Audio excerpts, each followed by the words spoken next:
جو کہ ایک وانڈر پلانٹ ہے جس کے بہت سارے فائدے ہیں. تو آج ہم اس کے استعمال کے بارے میں بات کریں گے. ہمارے ساتھ موجود ہیں پروفیسر حکیم محمد صفدر صاحب اور ان سے پوچھتے ہیں کہ اس کا بہترین استعمال کیا ہے اور خاص طور پر جلد کے لیے جلد پر بن جانے والے چہرے پر بن جانے داغ دھبے چھائیاں وغیرہ جو بن جاتے ہیں مہاسے بن جاتے ہیں کیل بن جاتے ہیں ان کو یہ کیسے ختم کر سکتا ہے. تو پروفیسر حکیم محمد صفدر صاحب سے پوچھتے ہیں کہ اس کو اتارنا کیسے ہے اور پھر اس کو استعمال کیسے کرنا ہے. جی سر بتائیے گا ذرا. جی بسم اللہ الرحمن الرحیم.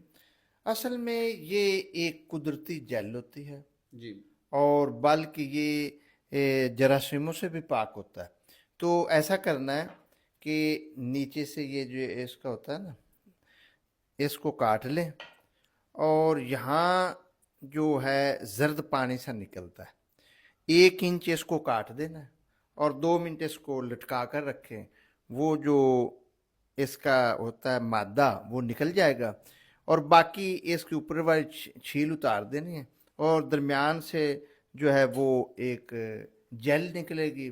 اس کو کسی برتن میں لے لینا ہے اور یہ تقریباً 10 گرام یہ جیل لو اور اس میں یہ جو تازہ پھول نہیں ہوتے گلاب کے اس کی پتیاں 5 گرام لینی ہیں اور اس کو بریک پیس کر اور اس میں اچھی طرح گھوٹ لیں. یہ ایک جیل بن جائے گا دونوں چیزوں کی.